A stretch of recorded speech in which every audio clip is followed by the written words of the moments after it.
आप लोगों को याद होगा कि आज से तकरीबन 2 साल पहले मैंने एक वीडियो बनाई थी कि जर्मनी के अंदर आप लोग अपनी पीआर कैसे अप्लाई कर सकते हैं। और तब से लेके आज तक मुझसे एक क्वेश्चन बहुत ज़्यादा पूछा जाता है कि मैं ये बताऊं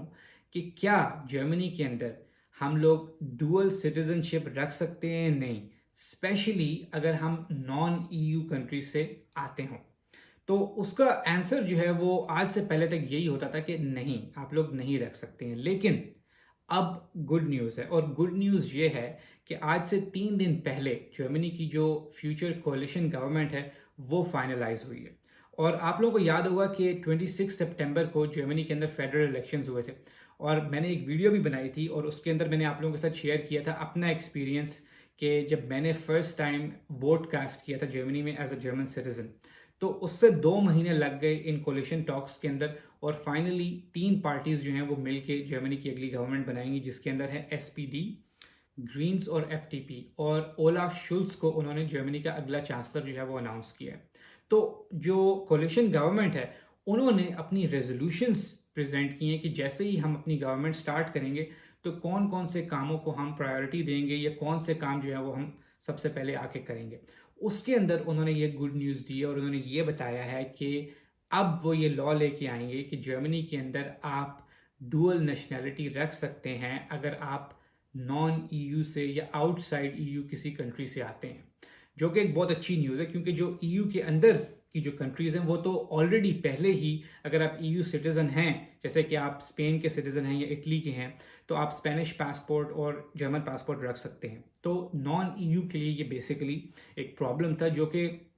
मैं आपको सीरियसली बताऊं तो ये बहुत अरसे से ये डिमांड और ये डिबेट जो है वो चल रही थी, स्पेशली इस वजह से जो जर्मनी में टर्किश इमिग्रेंट्स है, क्योंकि जर्मनी में बहुत ज़्यादा टर्किश इमिग्रेंट्स है। और 1950s में जो गेस्ट वर्कर्स आए थे जर्मनी में, अब उनको रहते हुए 50 60 50 60 से भी ज़्यादा साल हो गए हैं, और कई उनकी जनरेशन यहीं पे बॉर्न एंड रेस्ड हैं। और ऑलमोस्ट 2.5 से 3 मिलियन के करीब ऐसे टर्किश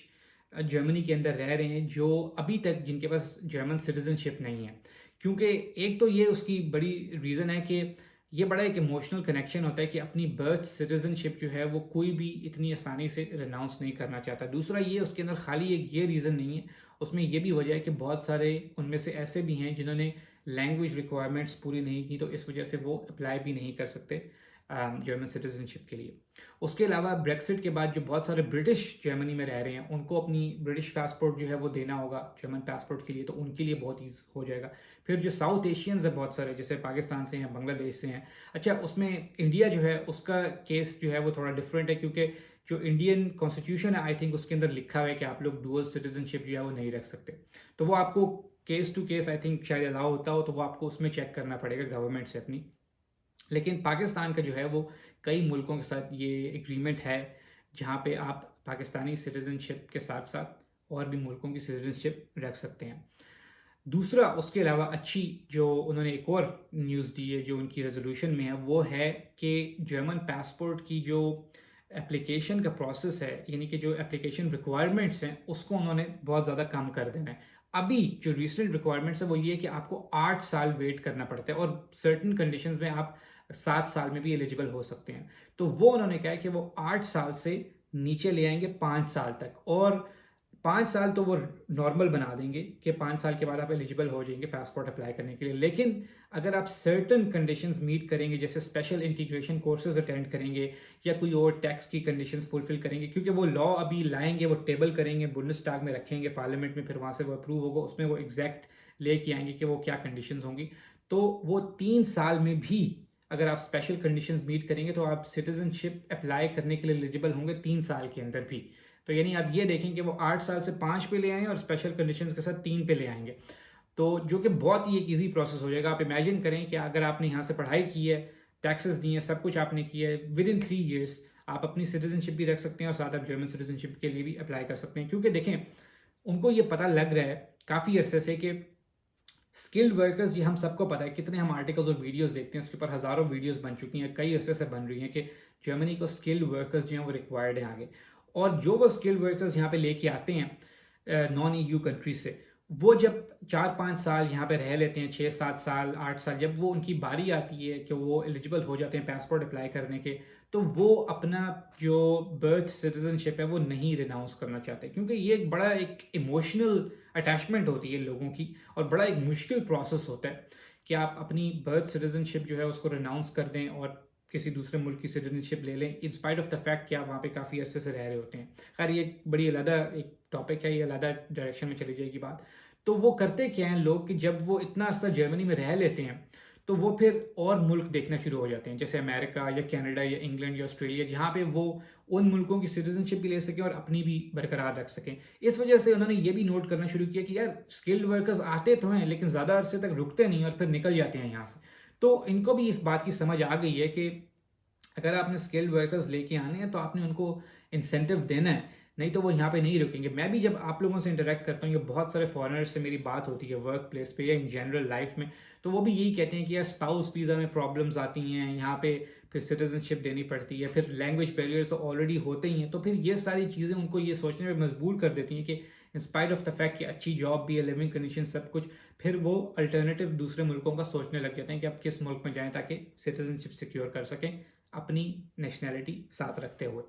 तो इसलिए उन्होंने कहा कि यार ये बहुत अच्छा उन्होंने स्टेप लिया कि एक तो वो फास्ट ट्रैक कर देंगे, जल्दी आप पासपोर्ट अप्लाई कर सकते हैं और अपने अपनी सिटीजनशिप भी जो है वो भी रख सकते हैं। उसके अलावा बड़ा अच्छा इन्होंने स्टार्ट लिया है, और भी इन्होंने काफ़ी सारे जो है वो अपनी रेजोल्यूशन शेयर किए हैं। जैसे ये इन्होंने कहा कि स्पेशल फंडिंग लेके आ रहे हैं जो